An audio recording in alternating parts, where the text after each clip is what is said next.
All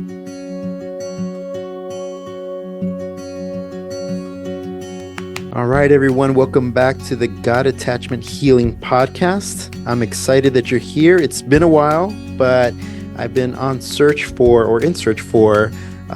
lot of guests, and I have a very special guest today, Ricardo Stacy. I'll introduce him in a little bit.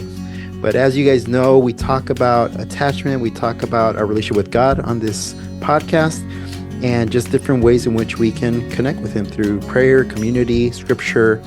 And hopefully I've been providing that type of value for you. And today's episode is going to talk about how our upbringing influences how we view God. And Ricardo Stacy has his own podcast. It's called the Theosis podcast. Did I say that right, Ricardo? Yeah, Theosis, yeah. Theosis podcast. And I'm going to ask a question about that because I've been wanting to ask you for a while about Oh, what the nice. meaning is. So I Okay. think I have it, but I'm curious to hear from you. Uh, But yeah, it's going to be a great conversation. I hope you guys tune into the end because Ricardo has a really great story, one of redemption, one of maybe even some prodigal pieces there. But overall, yeah, it ties in well with our God attachment topic. As always, subscribe to the podcast, listen, share. Wanting to continue to grow our IG page and also just continue to get the word out about God attachment healing. So thank you for tuning in. Thank you for your support. Let's go ahead and dive in. Ricardo Stacy is our guest yeah. today. And Ricardo, we met through Instagram, Right, right? yeah. And started kind of seeing each other's content. I think you first linked up through Psych and Theo, and then we connected through God attachment. Is that right? Yeah, that's right. Yeah. I started following you guys on Instagram and then we just kind of became online pen pals and Mm-hmm. yeah, it's been And here we fun. are. And we were on your podcast a couple Right. of weeks ago. Yeah, actually I'm gonna try to have it out by this Monday, so I'm really Okay. excited for that, Yeah, we were talking about false teachers in the church yeah. and kind of the different approaches of how psychology and theology tie into that. So yeah, Yeah, a little shout out to Psych and Theo and also Theosis podcast. And my yeah. question is, Let's what go. does Theosis mean? Right, theosis. Okay. Mhm. So essentially, it's a Greek word. It's used in the Orthodox Christian Church, and it's also used in the Eastern Rite of the Catholic Church. Mhm. And essentially, what it means, it's kind of like the unity between I guess man and God. Or another way of looking at it, it's kind of like the I guess humanity becoming divine. Hmm. So yeah, it's I guess to use maybe this is like a new age word, but like transcendence. So it's leaving behind your humanity in order to become more divine, more saintly. So Mhm. Would it be similar to kind of growing in Christ likeness? yeah, that's definitely part of it. Yeah. Okay. And then another word that's used for it is also deification. But I guess Hmm. to be like it's not about, oh, can people become God? Really? Mhm. Let's not go into that Yeah, territory, no. right? So yeah, it's not about people becoming deities, but yeah, I guess it's about like the burning off of your shortcomings, Like the your old self, lower. maybe? Exactly. Yeah, there you go. Yeah, and aspiring for more. Yeah. Okay. Well, cool. Well, cool. Well, you interview a lot of interesting people and I love the conversations that you have. You have a really great flow. And yeah, Thank so that you. made me excited about our conversation after our last episode too. But Yeah. yeah, man. Well, go ahead. Is there anything that you'd want to share about yourself that you think the audience should know? Part of it is Hmm. your religious upbringing and background, and who you are, what you do, and maybe just anything you want to share about your podcast. Yeah, man, who am I? Already, it's such a tough question. Oh, deep Jeez. philosophical. Yeah. Who am I? Who is Ricardo Stacy? Yeah, I guess yeah, just kind of a brief overview. Yeah, so I was raised Catholic, baptized as a baby, did my first communion, confirmation. And I was always very skeptical, very doubtful from a very young age. So I drifted away, didn't really think about my faith very much. And then, it's just kind of it's really been a lifelong process, really. I came back to the Catholic Church in December of 2023, so just a little over a year ago. But yeah, I guess the journey of getting here, it's been lifelong. Not to be like too pretentious, but I Mm-hmm. guess I've just always had kind of a philosophical way of thinking ever since I was a little kid. Mm-hmm. A big part of that is actually my obsession with movies. I was always really big into movies and video games, and yeah, I remember like being a little kid, and my favorite movie franchise was always Alien, the Alien movies. I Mm-hmm. remember especially that very first one I really like, just because there's like so much mystery. It's kind of like this where they got like H.P. Lovecraft, like cosmic horror, I think they call it, where it's just like, Yeah. the vastness of the universe, what's out there. So it always had me thinking, and that's from a very young age. And then I remember uh, when I was living in Mexico for some time, and yeah, I was with my mom, and my brother came to visit us, and he had just gotten a PlayStation 2, Mm-hmm. and you could play DVDs on it. And so he had The Matrix on DVD, and so he popped that in. And yeah, I was maybe like, I don't know, 8 or 9 years old, I forget. Um, but yeah, I was like so blown away. I mean, on the one hand, you have like really cool action, special effects, all that, but just this idea, I had never thought about it. Like, what if this world that I exist in, what if this isn't real? What if I'm like dreaming or something? And so I was always really fascinated with that. Yeah, and then later on, as a teenager, watching Blade Runner, the original Blade Runner from 1982, Mm-hmm. and yeah, just thinking like, because a big part of that movie is, how do you make a machine more human? And so what makes us human? And a big part of that is our memories, right? Like our accumulated experiences. And so that defines our personality. And so yeah, just thinking about that because yeah, they insert fake memories into these robots Mm-hmm. to so that the robots themselves think they're human because I guess it kind of helps them be better robots. I'm not sure.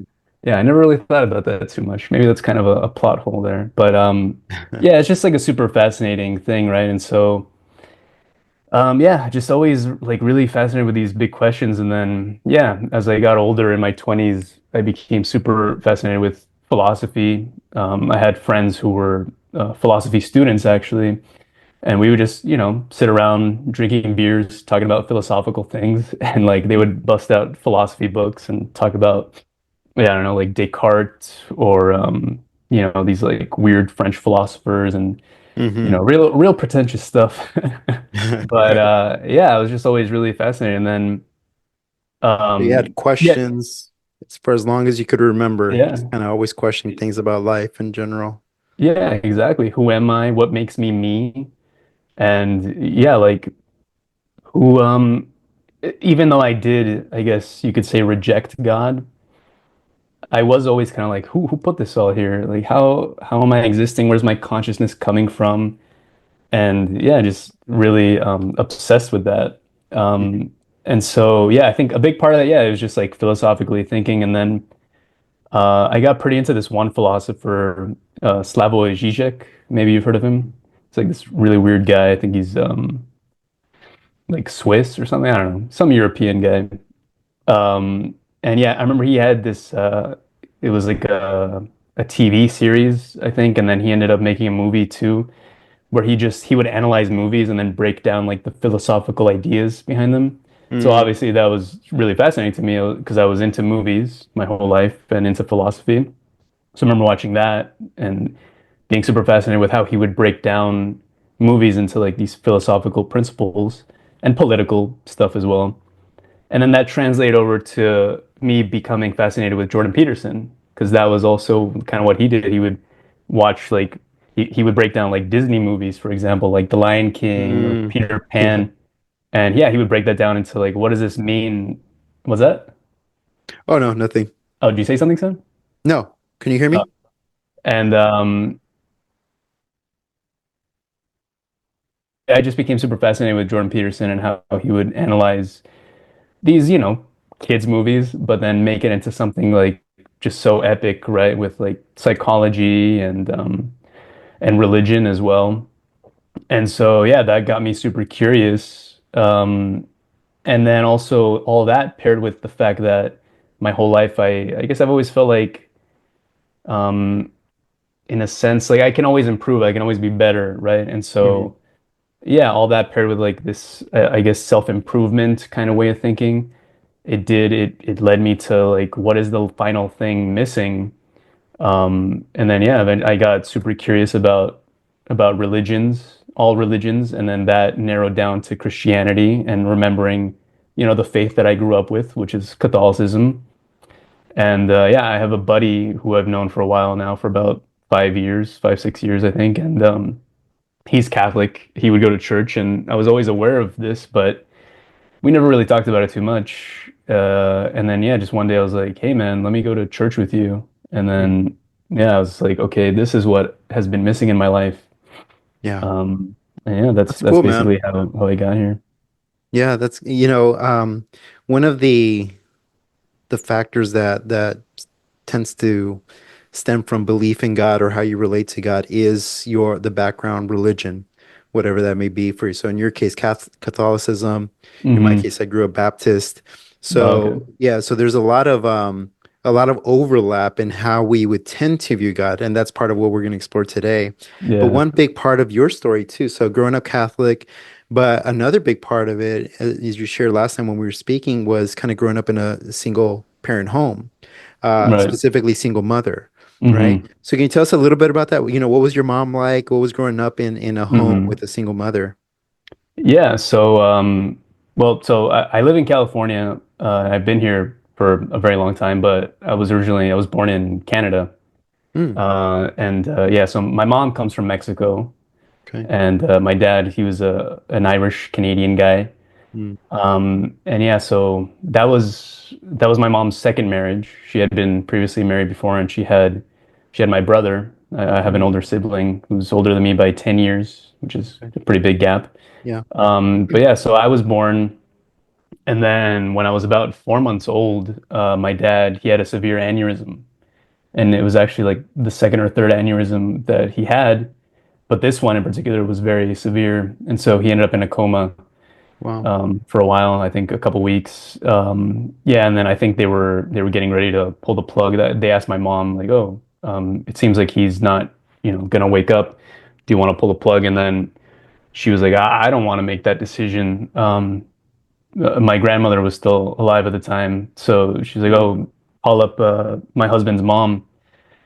She brought him into this world, so I think it's fair that she determined that she make the decision if they should pull the plug on her son. But then, yeah, my dad did end up waking up from the coma. Wow. But at that point, yeah, I mean, there was just a lot of brain damage at that point. So yeah, he was never the same. He was essentially like a child, he was like, Hmm. yeah, a baby. He was like reborn in a sense. And so, How old were you at uh, the time? I was a baby. I was like 4 months Oh wow. old. So so this is kind of hearing from your mom as you got older, kind of Mhm. what the whole story was. Yeah, exactly. And yeah, Wow. and I still kind of am piecing things together. Hmm. I'll forget over the years, and then yeah, I'll kind of like suddenly have questions like, oh hey, like what about this? And so yeah, it's coming from yeah, my mother and my brother as well. My brother, he would live with he lived with my mom and my dad, and so Hmm. yeah, I think my dad even adopted my brother. So yeah, Wow. my brother got to know him and remembers because yeah, he was around yeah like a little over 10 years old. So yeah, he remembers my dad and he'll tell me about him. But Mm.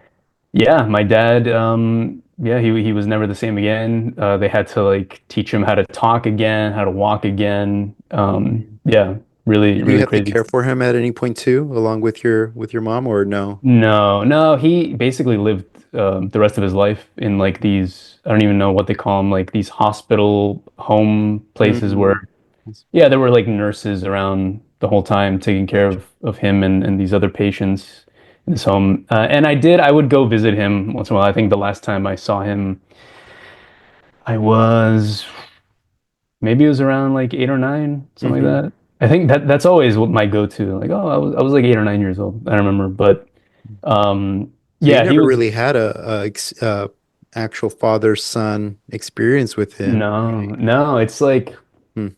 as long as I can remember, I knew he was my dad, but I just knew that yeah, like something had gone wrong, and he wasn't, um, I guess normal for lack of a better word. Like I just knew Yeah. like something was off. Hmm. So yeah, it wasn't like, oh. like I wasn't ignorant about it. I just always kind of knew. But yeah, I mean, from a young age, like yeah, my mom, I mean, she was like, okay, well, I have to take care of my like my newborn baby and Mm, my 10-year-old son. So yeah, she just kind of like took charge. And yeah, my dad had to be taken care of in these like I guess nursing home places, whatever they're called. mm-hmm, Um, and then yeah, I was raised by my mom, and then my brother, I guess, also helped raise me. mm-hmm, Um, and yeah, eventually my mom, she because men would be interested in my mom, even though, she had kids, but she would have men approach her and want to date her. And so yeah, from a mm, very, very early age, I remember yeah, she would have boyfriends. And yeah, for the most part, like great guys. But yeah, I never really felt like any of them were like a father figure, really. mm. If anything, yeah, like as far as father figures go, my brother in a way, but I always wanted my brother to be my brother, right? Yeah, Like I yeah. always wanted us to like be more friends. But yeah, he had to take charge, I guess, early on and help like change my diapers and I don't know, like Mhm. maybe take me to school, feed me, like all this stuff, right? So yeah, Mm. he was promoted to, I guess, like dad, promoted from brother to dad early on. Which is a huge Uh, adjustment for all of you, right? A huge adjustment for mom to kind of see your brother in that way, for you to grow up without a dad in a situation that was, had nothing to do with you, right? It was yeah, kind of something that happened. But yeah, yeah, I'm curious, what your mom was like as a mom. So, what do you remember most about her? Was she dominant? Was she kind of caring and loving? Like, what was that relationship like for you as you remember your mom? yeah. I mean, in general, great mother, really. Yeah, she's very, very fierce. Yeah, you said the word dominant, and for sure, yeah, she is very dominant. I mean, just in general, her life story, it's really impressive. Mm. She's been through so much. I mean, she comes from a very poor town in Mexico, a very poor home, Like a and pueblito? like yeah, yeah, Yeah. yeah, Mm. and yeah, she's from it's called La Arena La in Arena? yeah, Like the in sand? Guerrero. Oh, okay, Yeah, cool. yeah. Yeah, yeah. I think the full name of the town is like Paso de Arena, but then sometimes they call it Tierra Caliente, like which like hot Yeah. dirt because it's just like super hot over there. But Mm, yeah, super small town, very poor. A lot of like the public town drunks, like that kind of thing. hmm. But then yeah, so she came from that, like basically living in like I think their house was made of like adobo, like Hmm. basically a mud hut. Yeah, And yeah. but then yeah, because of my grandmother, who, I mean, God bless her, because yeah, my grandfather was yeah just like a drunk and gambler, and I love the guy. He's my grandfather, but yeah, he was not so great Mm.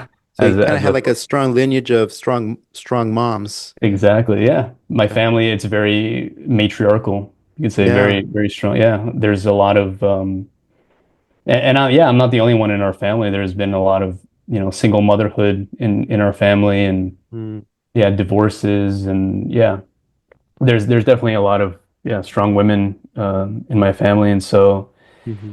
but yeah, then she was raised. They left the small town. They went to Mexico City for a better opportunity, thanks to my grandmother, because she was like, yeah, we can't stay in this small town, and like, I don't want my daughters to like become, prostitutes, or my sons to become, alcoholics like their father, these drunk gamblers. So they went to Mexico City, and then yeah, everybody got an education and made good lives for themselves. Hmm. And then yeah, my mom had a good career. What did she do? Got married. So she was a secretary for the American Chamber of Commerce in Oh, wow. Mexico Okay. City. Yeah. Yeah, and then well before that she worked as a secretary in a few different companies, like successful companies. I think one, they made auto parts. And then yeah, eventually she yeah worked for the government essentially. Mm, And then yeah, she got married. Her first husband was her boss, but that guy he ended up being very abusive. Mm. And yeah, so she left him. And yeah, they got married in the church. He was Catholic as well. Mm. And but yeah, I think they're technically still married because they never got their marriage like Oh, annulled through really? the whole, yeah, because that whole process through the Catholic Church of the annulment, yeah, Oh, it's that's right. very Yeah. long and tedious. So I don't think they ever did that. But yeah, as far as like the government stuff, yeah, they signed the divorce papers and all that. And yeah, she left her life in Mexico to go to Canada.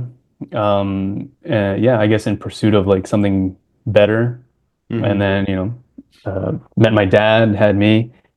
And yeah, I mean, just overall, yeah, my mother, she's a warrior. Even she herself, she'll say, because yeah, she's from Guerrero, Me Mm-hmm. Mexico, which Guerrero means warrior. And yeah, Oh, she'll even say yeah, herself, man, like, there's oh, so much meaning there. Yeah. yeah, yeah. She's like, I had to be a warrior because Mm. it's even in the name of like where I'm from. And Mm. yeah, it's true. She did. She had to, yeah, take charge and make a lot of difficult choices and struggle through a lot of things. Yeah. And yeah, she has persevered. And then at the same time, yeah, I don't know. I think over the years she's become more like nurturing, loving, softer. I mean, now because my brother has kids, so she's a grandmother, and I think that also, Mm. because as a grandparent, I guess it's, It you know, changes you. Yeah. yeah, less responsibility, just like the fun stuff. Mm-hmm.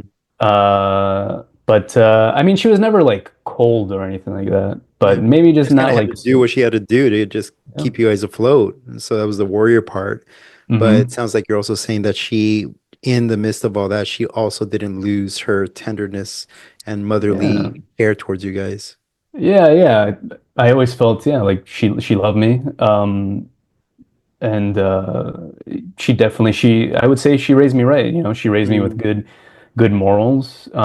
Even though like yeah, I did reject like the whole faith aspect, and she didn't push it on me too much. I mean, she did once in a while. It's like we're going to church, you're gonna go, and there's no getting out of it. Yeah, Yeah, not long. her faith has always been important to her. What did she Um, teach you about God, Ricardo? Like, was there anything? Because sometimes parents teach us things about God implicitly and other times explicitly. And the ideal is to have mm, both, right? Both the way that they live their lives, your mom showing that she's a warrior, but also that she's able to be caring and loving. And then yeah. explicitly the words that they're saying, like how do their words support what it is that they're saying? So was there any like obviously going to church is one piece, but was there any specific message that your mom taught you about God? Like, you have to know, mijo, God is good, or something like that. Uh, Yeah. things that our parents or grandparents try to teach us about God. Uh-huh. Yeah, I would say what comes to mind is gratitude. It's always like Mm, dale gracias a Dios, be grateful to God for what you have. mm, Yeah, like don't compare yourself to others. Yeah, maybe yeah, I guess some of the things that she would teach me, maybe they weren't even like through the lens of the church of mhm. faith, but yeah, she taught me not to be selfish, which is really important. Like Yeah. yeah, to think of others, right? And I remember like I have this one cousin who he was always super spoiled, and my mom would criticize her sister, my aunt, a lot for how she raised my cousin. Yeah, so she always put that in me, like be humble, right? And think of others. Don't just think of yourself.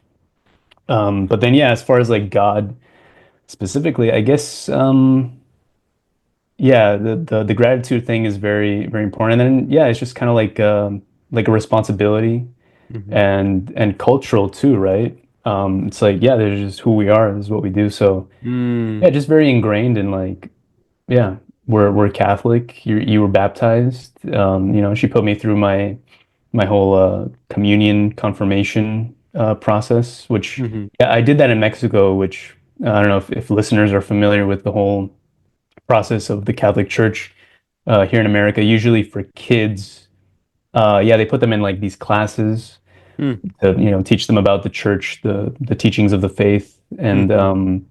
yeah, that can be like a very long process. But I remember the way they do it in Mexico, it's like all very quick. Actually, one of my aunts, she was like my teacher, and she taught me and my cousins who were around my age, just like what we needed to know about the faith and what we needed to do for the, first communion and confirmation. So yeah, it was like a super quick process, Mm, which, yeah, I guess that kind of lends to, even though, yeah, I consider myself Catholic, I go to the Catholic Church, but I'm constantly learning.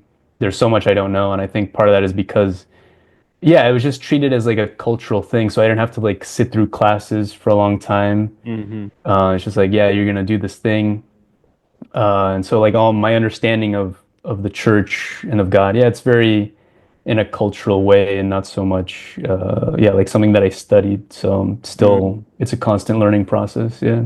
Yeah, yeah. No, I appreciate you sharing that. I think one of the things that always is highlighted when we talk about whether it be with parents or with your religious upbringing is that both have a very significant impact on how we view God. Hmm. And I'm curious, knowing your history with your mom, with your church, how did you view God? Like what was your earliest memory of, here's how I view God. Like God is, and then you give some adjectives or descriptions of who God is for you. Hmm. And has that changed over time? Because I know, and I'm Yeah. sure you'll get to this in a little bit, where there was a time where I think you said you became an atheist for a little bit, and Yeah. then kind of realized that that actually doesn't make a lot of sense, right? So Yeah. you had a view of God before that. So I'm curious what that Yeah. was, because I think it helps the audience kind of understand that, For sure. how important the way that we view God and the way that we experience God, it's so important to our faith. We have the Hmm. disciples who were around him, they're around Jesus all the time. So they were able Hmm. to experience his presence and also learn from him. Like he's talking to them, here's who I am. So the descriptive or the explicit, and then there's the modeling, right? The implicit. Here's what I do, here's how I live out being the Son of God. So, Hmm. for you, what was that like? What did you know about God before becoming an atheist? Yeah. Well, first, I just want to say real quick that, Yeah. yeah, this whole your approach to it, it's amazing, and it makes so much sense to me because, yeah, we can't forget that even though we are spiritual beings, we are part flesh as well. So Hmm. that is where the whole like psychological thing comes into place. And yeah, maybe some people they'll overlook that and just focus on the whole spiritual aspect. But yeah, we are flesh as well. And so I think, and yeah, that's by design. So psychology, I think, is very important. Yeah, like understanding our personalities and who we are here on earth, right? It does affect our perception of heaven, of the divine. So yeah, I think it's really interesting, and that's why when you reached out to me to have you and Tim on, I was like, yes, immediately. That's 'cause, yeah, I love the content you guys are putting out because there is for sure a lot of overlap. Hmm. So yeah, I really like that. But yeah, my perception of God, like I said, I was very, rebellious. I think my perception of God was, yeah, it's this guy who I can't see, and he wants to dictate how I live my life. And Hmm. yeah, we kind of talked about it on my podcast when I had you guys on. Hmm. Yeah, just like from a very young age, I remember in Mexico, my neighbor, I told her, "Oh, it's gonna be my birthday," and she's like, "Yeah, God willing." And yeah, I was like 5 years old, and I Hmm. remember telling her, "What do you mean, God willing? It is gonna be my Right. birthday." And so, Yeah. yeah, I just always had that mentality of, who is this God guy? I can't see Mhm. him, and yeah, who is he to have authority over my life? And I'd rather be at home playing video games than going to church on Sundays. It's so boring. Mhm. Um, so yeah, I think my perception of God was always like, um, yeah, he's this authority figure, and it's like, okay, so I need to like worship him and devote my life to him. But yeah, I don't see why I should. Like, I can't even see him. I can't speak to him directly.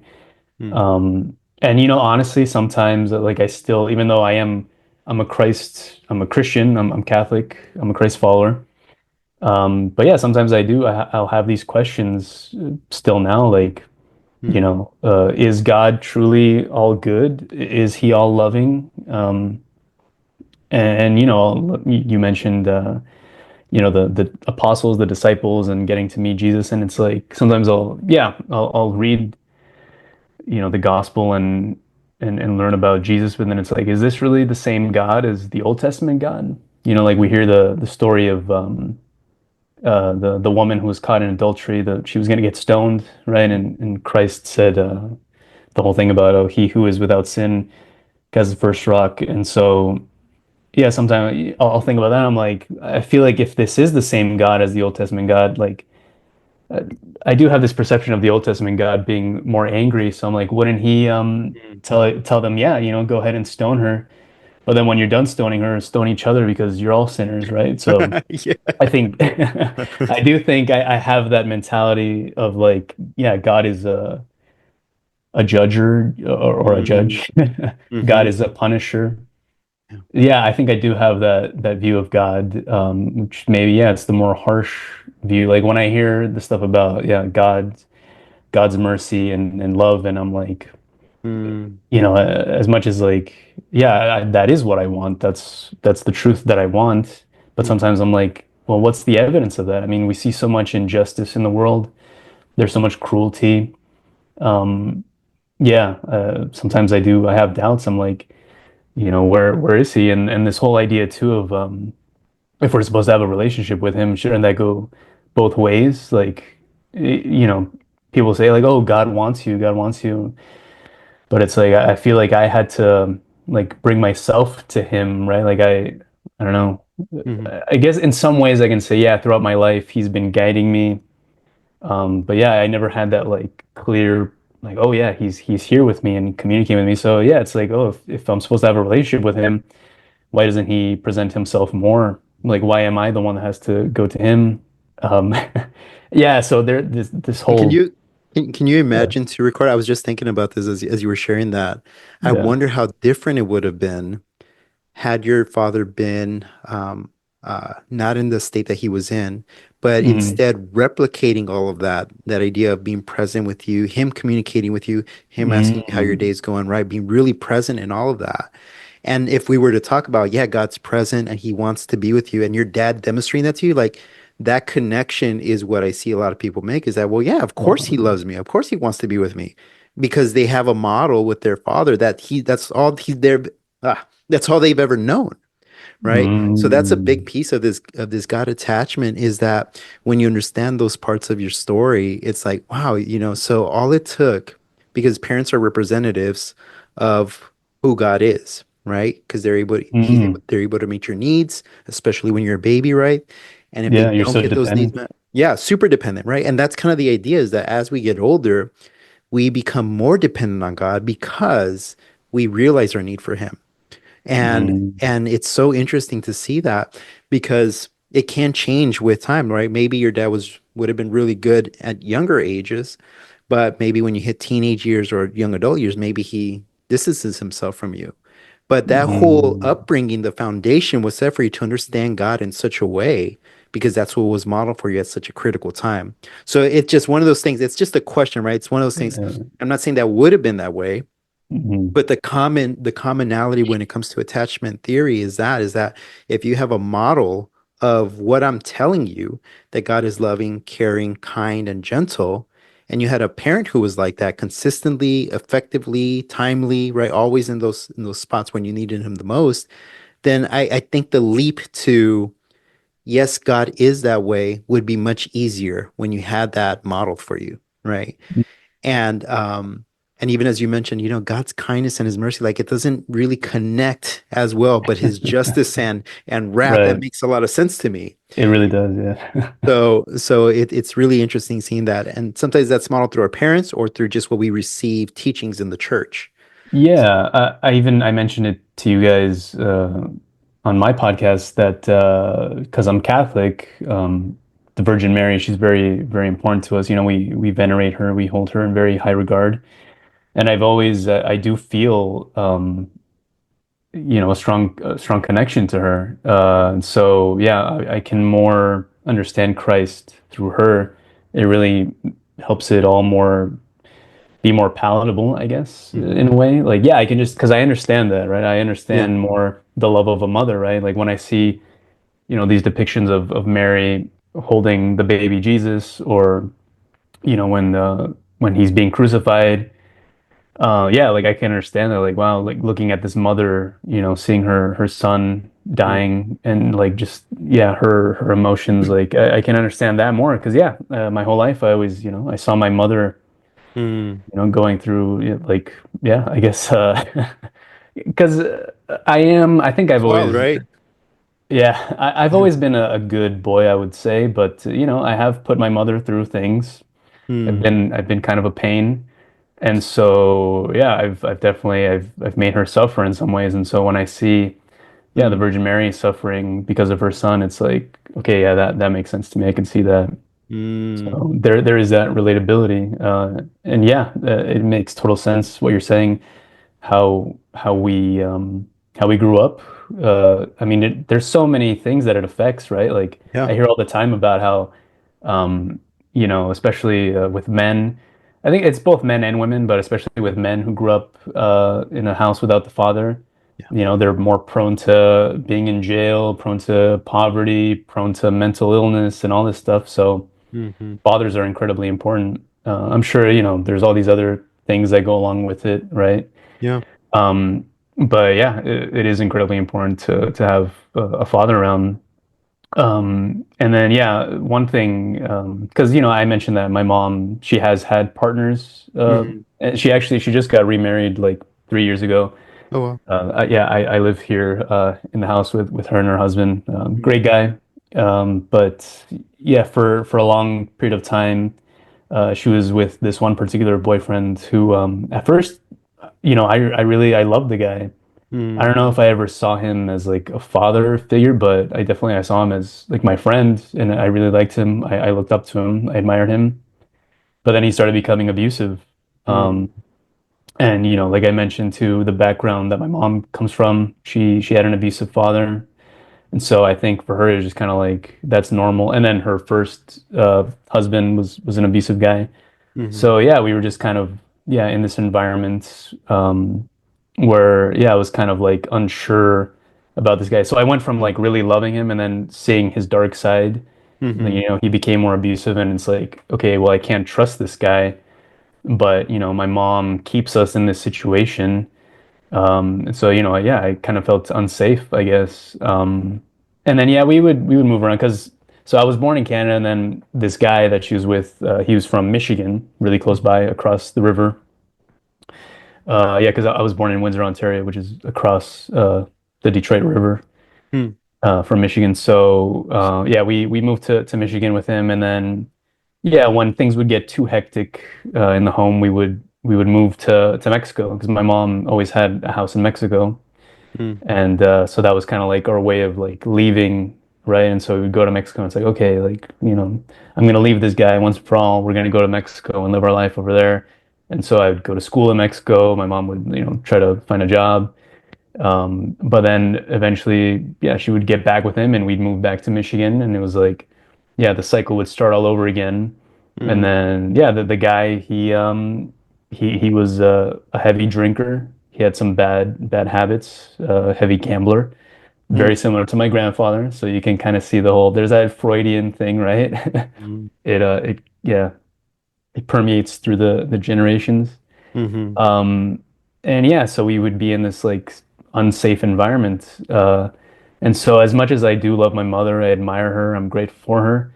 I think I did always hold on to resentment towards her because of that. mm, Like on the one hand, it was like so unstable. Like I feel like I didn't really have like a strong sense of self, a strong identity. Because mhm, yeah, I was like going to new schools, and then even if we were living in Michigan, we would move to different parts of Michigan. So I was in new schools constantly. And then yeah, in Mexico, I would go to different schools.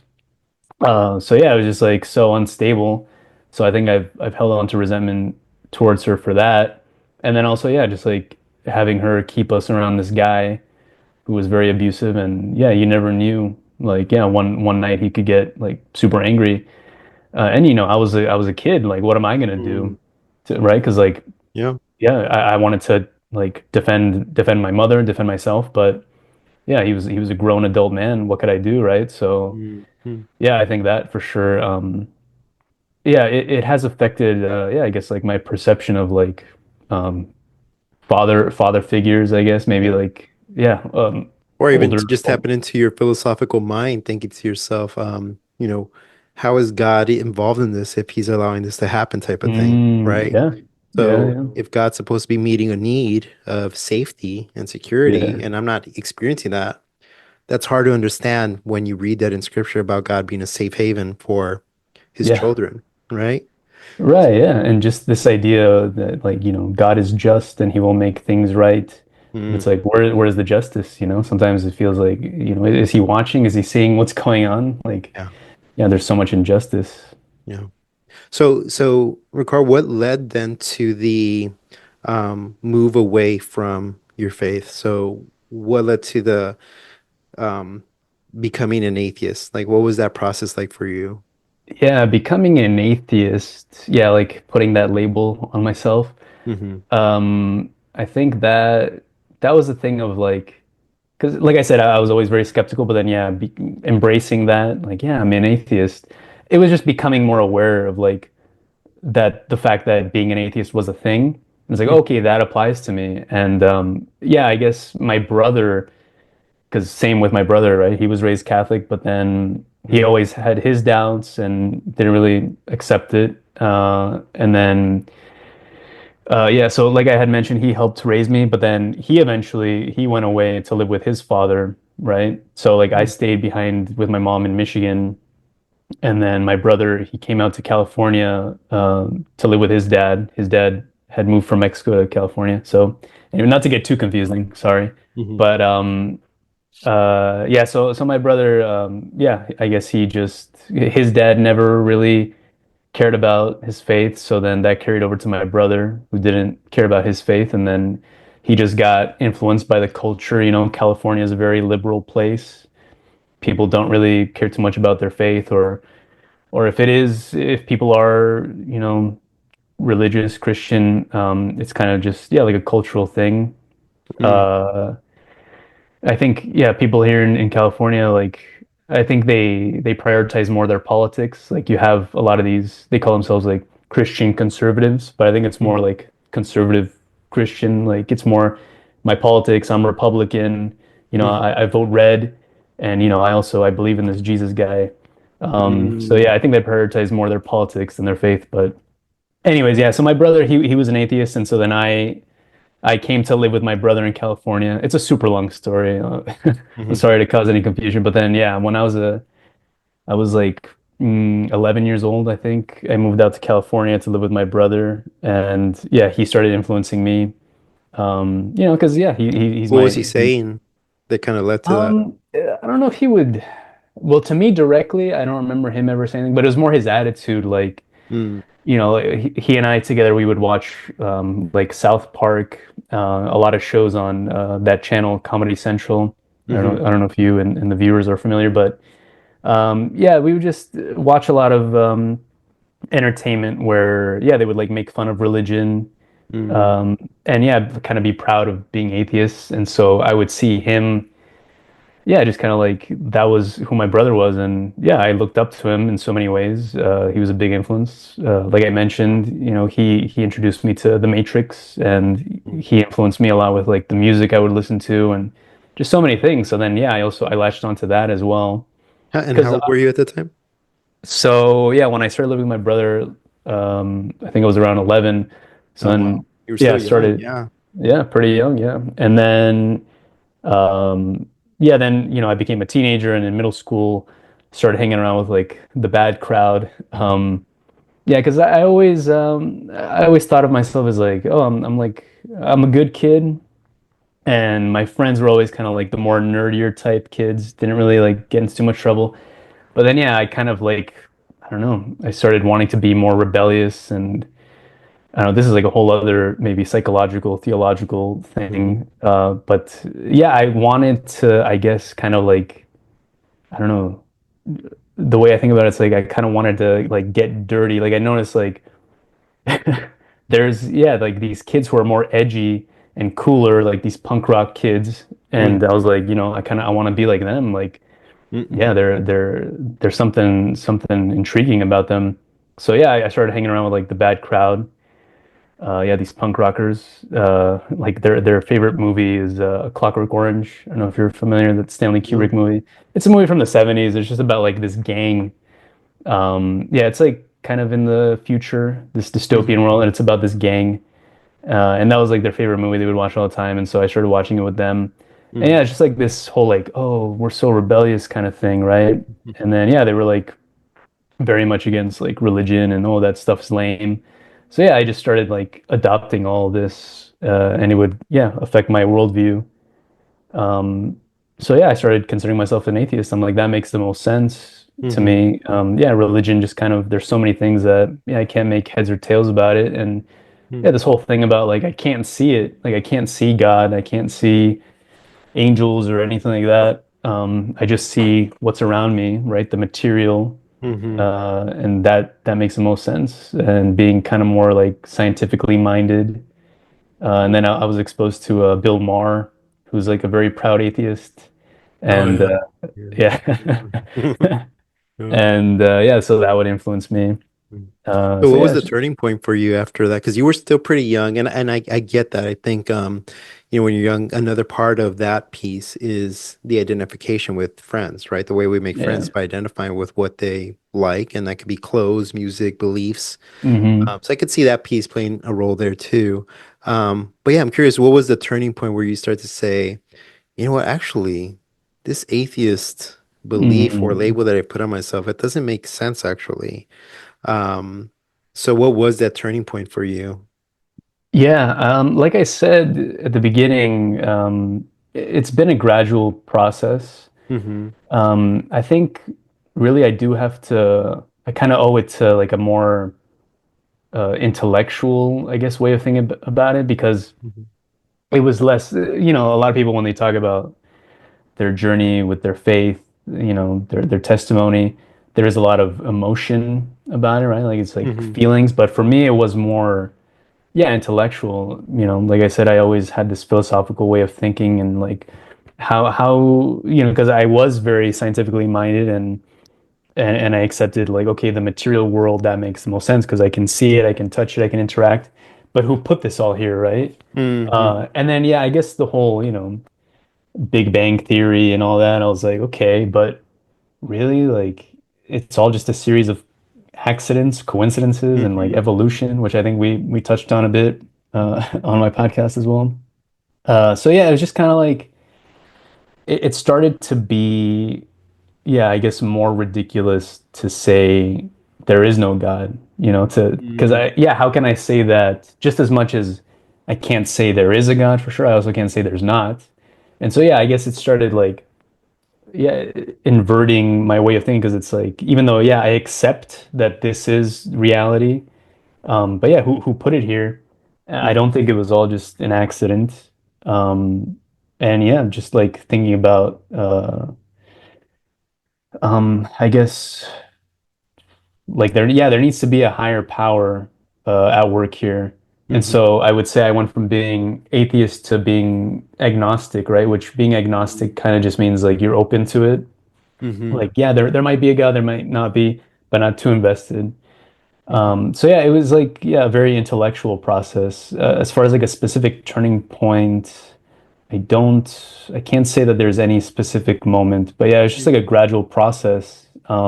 Which And makes then yeah, sense being so logically thinking through it, right? Like as you yeah, gather more data, it's like, yeah, well, that doesn't make sense. Well, maybe there's a possibility, right? yeah, it started becoming more ridiculous to me to say, yeah, there is no God. Like there does seem to be a lot of evidence of an intelligent design, right? Mm-hmm. So. And yeah, me wanting to be right, wanting to be smart, I was like, well, no, I can't say that there is no God because that just seems dumb to me. Right. So yeah, then it was that, and then also the cultural thing. That's a big aspect of it too, right? Because like I said, I've always been super into like movies, right? Entertainment. And then like I started looking at just like the stories, just the stories, just like as if it was fiction. It's like, well, yeah, these stories in all religions started to fascinate me, right? Mm, Actually, I always really liked Greek mythology specifically. I remember I had to yeah. read Edith Hamilton's Greek mythology. It's a book. I had to read it for eighth grade, I think. Oh yeah, it was like over the summer between eighth grade and ninth grade, I think. Which Hmm. then later on I found out that it wasn't necessary. It was just like if you want to, here's a list of books you can read. And so Mm, I read Fahrenheit 451 and then this mythology book. And I remember just like really liking Greek mythology. hmm. But so yeah, through this process I started to look at the stories of religion. And yeah, because of having this obsession with movies and entertainment, like, yeah, just viewing the stories, it's like they're so fascinating, right? So I did start having this openness to it. I'm like, well, it'd be really bizarre, like, were all these people making it up?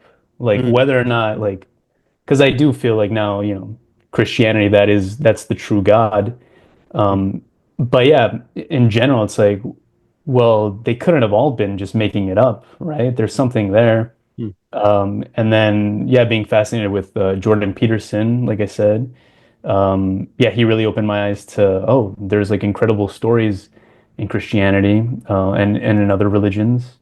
And he would often reference, I think his name is Joseph Campbell, mm, who was yeah, I think he was an anthropologist and just like, yeah, he would study, human culture and part of that is religions.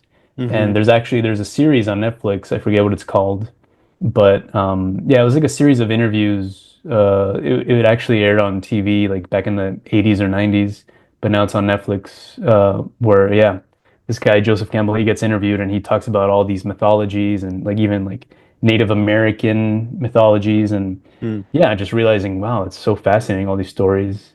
hmm. So, yeah, it was a combination of all that that brought me back to my faith because I started realizing, okay, well, I am, I guess, a materialist in the sense that I believe in what I can see and interact with. And yeah, it started becoming more absurd to think that there was not a creator behind it. And then, yeah, this fascination with different mythologies and yeah, I guess Mm, acknowledging like there has to be some truth to it. It can't have just been made up. mm.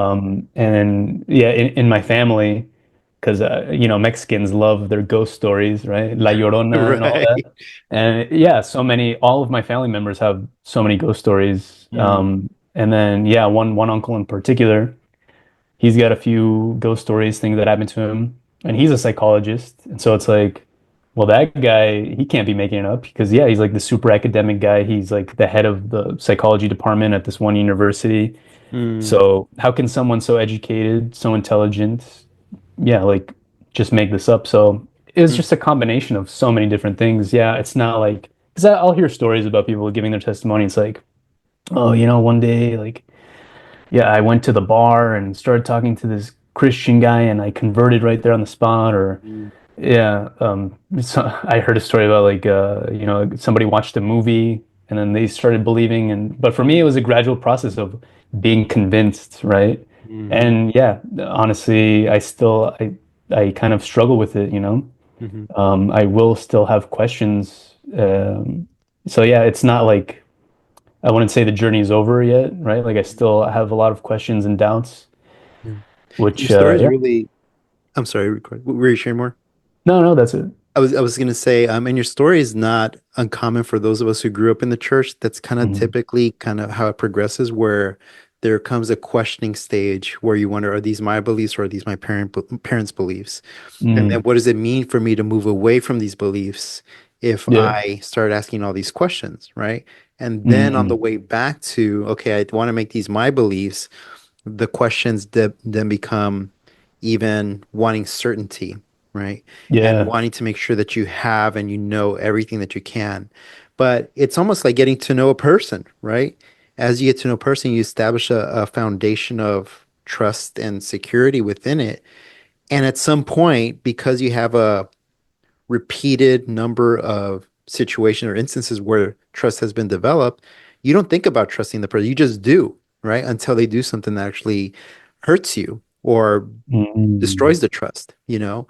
And I think Um, one good practice that I often encourage people to do is, just look back at your life and all those repeated instances when you needed God to be there. How did he show up? And you'll see that you kind of mhm, start to develop, oh, he was there at this point, he was there at this point, and this point. And now you're like, well, why mhm, am I still distrusting of him? Why am I still questioning when there's so much evidence of him just being present in my life? So mhm, there's something that we're looking for, and it is that fear of, am I going to be abandoned, right? Is he actually going to meet the need that I've wanted? There's no other evidence in my life with all these other people that have been in my life. They've all left. They've all been gone in some way, mhm. shape, or form. Yeah. Why would God do anything differently? Right. So I think Mm, that's one good practice to implement just the evidences. And that's one of the strongest things in my own faith, where yeah. I call it the Peter principle. And if you remember when Jesus was preaching and then he was going away, um, and his disciples started leaving him, not his 12, but people who were following him, right? Yeah. And they started to leave, and he looks over at his disciples and says, will you leave me too? And then Peter kind of looks over and says, Lord, you have the words of eternal life. Where else do we go? Right. Yeah. I love that. So it's one of those moments where you're like, man, Lord, you've been here all this time, present in my life, time after time, saving me from these different situations and being there, even when things weren't going well. Where else would I go? Why would I turn away from you? Hmm. And it touches me because I'm remembering all of those moments, and that's what builds that trust. Um, so now when I grew up only knowing about the just, righteous, wrathful God, that made sense to me. It was hard. Like I read about the love, I read about the patience, I Yeah. read about the forgiveness, right? But it was hard to expect because it wasn't emphasized enough. So it's almost as I got older, the way that the Lord showed me the other piece of his love, kindness, and forgiveness was through a mentor who I would share something that was a struggle I was going through. And I thought he was going to respond with judgment, which is what I was used to. And so I was Mm. very scared. I'm like, oh, he's going to hate me after this, not going to want to be around me, or not going to want to mentor me anymore. And he's like, oh man, tell me more about that. And he was interested. I'm like, that's Wow. different. It's weird. And there Uh, was repeated instances of that. And it was the Lord showing me that no, there's this other side of me that you haven't gotten to know yet. You've seen it in my hmm. word, you see it through people, but now I'm going to give you a direct relationship with this person so you can really see this aspect of who I am. And that was Yeah. just so encouraging. So now I was able to find that balance of the Lord can be just, righteous, and wrathful when needed, but he's also loving, Yeah. kind, and is able to forgive, right? Hmm. So I often share that so people can see, do I have anyone in my life who shares that other aspect of God that I have been either ignoring or haven't been attuned to, Hmm. paying attention to? So that way, Hmm. when you read God's word and then you have experiences in your real life about that attribute being demonstrated, it starts to make a little bit of sense and then a little bit more sense. Yeah. Yeah. Yeah. I think I do realize sometimes the issue can just be, yeah, me accepting it. Like, Hmm. am I worthy of forgiveness? Am I worthy of the Mm. mercy, right? Because yeah, sometimes I'm like, no, not really. I mean, like sometimes, yeah, I put myself in God's shoes, and I'm like, no, like why? Yeah, why should I care Mm. about this brat? This person that Ricardo rejected me for so long. Why should I care about him, right? The malcriado. And then yeah, just in yeah, and then just in general, yeah, this whole idea of the wrathful God, it's like he's got good reason to be wrathful and angry, Mm. right? Yeah, we are pretty terrible, and yeah, I think we deserve it. Like I've heard it said, God doesn't send you to hell. It's really yourself. You send yourself to hell. Yeah, we do. We cause we cause all of our suffering in some way. Um, Mm. and yeah, just I guess yeah, for me sometimes yeah, the issue is yeah, I can be so I don't know bipolar in a way about that because Mm. yeah, on the one hand I'm like, oh God, he's so angry and wants to punish us, and then yeah, and then I'll flip around and like, well, yeah, I mean, he should want to punish us. I mean, we're so yeah, I kind of go back and forth. I'm like, Mm. I want God to be forgiving and all loving. But then yeah, some days I'm like, man, yeah, he needs to just burn this all to the ground because Mm. we're bad people and we do a lot of bad things. So yeah, it's kind of like um And the yeah, fact that that hasn't happened is kind of one of those demonstrations of his mercy and grace, right? mm, Like we take on that mentality of, yeah, he should, and he hasn't. It's like we don't perceive that as mercy and grace. We perceive it as, oh, you're being weak because you haven't oh done, right, what you said you're going right. to do. Which I think that isn't that kind of the story of Jonah, right? Because Hmm. like he's kind of avoiding God because God wants him to go to what was the city called, like Nineveh or something like Nineveh. that. Yeah, and it's like, oh, go preach my word to these people, which is basically like you Nineveh, you guys have been bad, and God is going to punish you. And Hmm. then Jonah doesn't want to do this, and so he keeps trying to run away, and he ends up in the big fish or the whale, whatever, however you want Hmm. to call it. But then yeah, at the end, it turns out that Jonah he's like, you know what? I didn't want to deliver this message because I know you're not gonna follow through on it. Like you're always kind of like oh, I'm gonna wreak havoc on you guys and punish you, but then you never do. You forgive these people and they don't deserve to be forgiven. So sometimes I can relate to Jonah. I'm like, Hmm. man, yeah, if you are so just and all, it's like, yeah, go punish people, right? But then yeah, I'm like, oh, but yeah, he's supposed to be like the most forgiving, the most tender, the most loving. So Hmm. yeah, I guess maybe that justifies it. Like, yeah, even though we see terrible people who deserve punishment, but still they are God's children, right? And so he loves them just as much as he loves the rest of us. But it can be a tough pill to swallow, right? Because I'm like, Yeah. I'm not as bad as Hitler, for example, Right. right? So That's true. yeah. No, that's good, man. That's good. Um, well, we're down to kind of our last little section here, Ricardo, Yeah. and just kind of wanted to get your final thoughts. Like, as we've been having this conversation, um, have you seen, is there anything in your relationship with God that has been new for you, that's been good, that you're like, man, this is really impacted my relationship with the Lord, whatever that may be. I don't know what's Mhm. happened in the last couple of years. Maybe something happened recently, but something that shifted your relationship with God in a positive way. Right.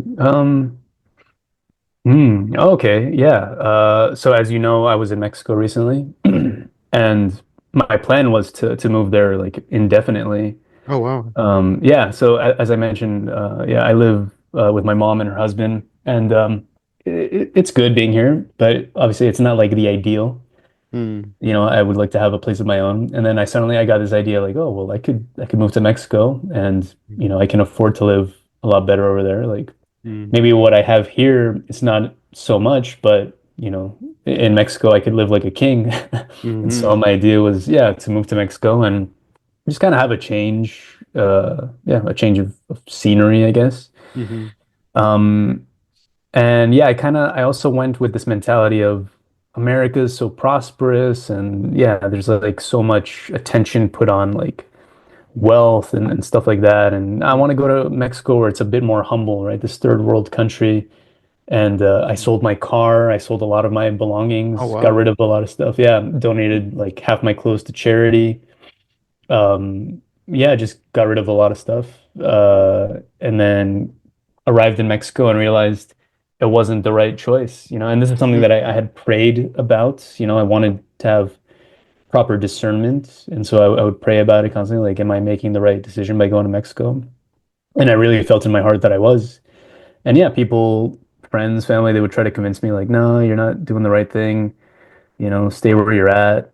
It's a big change. Like I spoke with my brother about it. He's like, man, are you sure you want to do that? You want to sell your car and move to Mexico? Like that's a big deal. Maybe just go over there for like a month and test it out and come back. Yeah. But I was like, no, I really feel it in my bones and my soul that this is the right thing to do. Mm. So yeah, I did. I went there and realized it was not the right decision because Mexico is a tough place to be, honestly. Yeah. And it is kind of what I wanted. I wanted to get rid of my comforts, Mm. because I am Catholic. That's like a big part of it is like this asceticism kind of and like rejecting the material world and like suffering, kind of like there's so many monks, right? So many Mm, saints that we hear about in the Catholic Church who, yeah, they kind of get rid of all their belongings and go live in a cave and just dedicate themselves to the Lord. And so I kind of had that mentality. But then yeah, just getting over there, I realized no, that's not my path. Because yeah, like I'm not gonna become a monk. I just know that my place within faith is to be a layperson mm, and yeah, like be faithful but live kind of like a normal life. yeah. And I can't really do that in Mexico. It's tough because I want to get married, I want to have kids. And honestly, in Mexico, it's really tough. Just like really simple things can be challenging in Mexico. And Mm, yeah, if you don't have great connections, great career, it's really tough. In America, it's a lot easier to get by, honestly. sure. And yeah, just thinking about like putting into context, like with my mother, right? She came from a super poor town in Mexico and went through all the things that she did. Like, I was born in Canada and then she helped me get my citizenship here in the US. Just all this, just for me to go back to Mexico, it didn't make sense, Mm, right? And then yeah. yeah, I met up with some family members down there and they put on a happy face and like, oh, it's so good to see you. We're so happy that you're in Mexico. And then, I kind of opened up to them. I'm like, yeah, I think I made a mistake. I don't know if, Mm. I'm gonna be able to live here in Mexico. And they're like, oh, thank God you realize it because man, we all thought you're crazy. Like everybody Wow. wants to go from Mexico to America, and you're, being this contrarian, you want to do the opposite. You want to come from America, the land of opportunities, to Mexico for what? Like you're Yeah. just gonna suffer here. And these are people who are successful, but Wow. they're Yeah. successful because they suffered so much. They're like, for Mm. you to get to where we're at here in Mexico, you're gonna have to put in so much work for like decades. Wow. And honestly, I'm at a point in my life, like I'm in my early 30s, and yeah, I'm thinking about like the next generation, right? Like I wanna have a wife and kids. Hmm. So yeah, I can't really afford to do that really. Like I don't want to get married and have kids when I'm 50. Yeah. So Yeah. yeah, I was like, okay, yeah, it doesn't make sense for me to be here, but yeah, I needed to go and see it for myself and realize, Mm, okay, all these things that I was rejecting, like these opportunities and, prosperity, comforts, they're actually a blessing. And so mm, I need to appreciate that really. And yeah, not just for me, but yeah, for the next generation, right? Because I want to give my kids the best life that they can have. And Mexico's, it's not the best place for that. I mean, yeah, it's a very poor country. There's a lot of, crime and violence, mhm, and I don't want that for my kids. So, yeah, I really, it was an eye-opening experience, and I realized, yeah, I need to appreciate what I have. mhm, Um, Also, at the same time, be humble and not get too caught up in, ambition. I've always had an issue with, people who are overly ambitious and obsessed with wealth, which mm, we talked about on my podcast. mhm, Um, but yeah, so being humble, but at the same time, yeah, wanting to make a better life for myself and a better life for the next generation. So yeah, I mm, would say that's a very positive thing that happened recently and making me realize that, okay, even though throughout my life I haven't had everything that I want, but God has taken care of me, given me a mm, lot of good opportunities, and I can't just, um, yeah, be an ungrateful little brat about it. And yeah, I need to like take advantage of the opportunities I have. So mhm, I would say that's a very important thing that happened recently, and mm. yeah, it makes me very, very grateful to God for the opportunities that I do have. Yeah. No, that's good, man. That's real. It's real powerful. I know. Yeah, when you were telling me about just being there and how long you were going to be there, I was like, oh, cool, taking a long little trip, but I Yeah, didn't realize it was a journey, you know? yeah, But no, man, that's good. I'm glad you're back. Glad you're still doing what you're doing. And I know you have a mhm, lot of dreams and aspirations. It seems to be a lot family oriented, which is great, you know. yeah, And yeah, man, as we continue to get to know each other, connecting over text now, we're friends. yeah, yeah, for sure. Yeah, hopefully we can keep in touch and maybe do more episodes like this. But this was great, man. Yeah, Thank you for sharing your story. yeah, I think a lot of people will be blessed by this just because I don't know who listens to the podcast, right? You never know who's listening yeah, and who it touches. All of a sudden you get a message, you're like, oh man, okay, well, great. I'm glad the Lord used that. Yeah, So exactly. thank you for coming on, man, and Yeah, we'll do it again sometime. of course. Yeah, I want to keep collaborating. Thank you so much for having me on, man. Thanks, brother.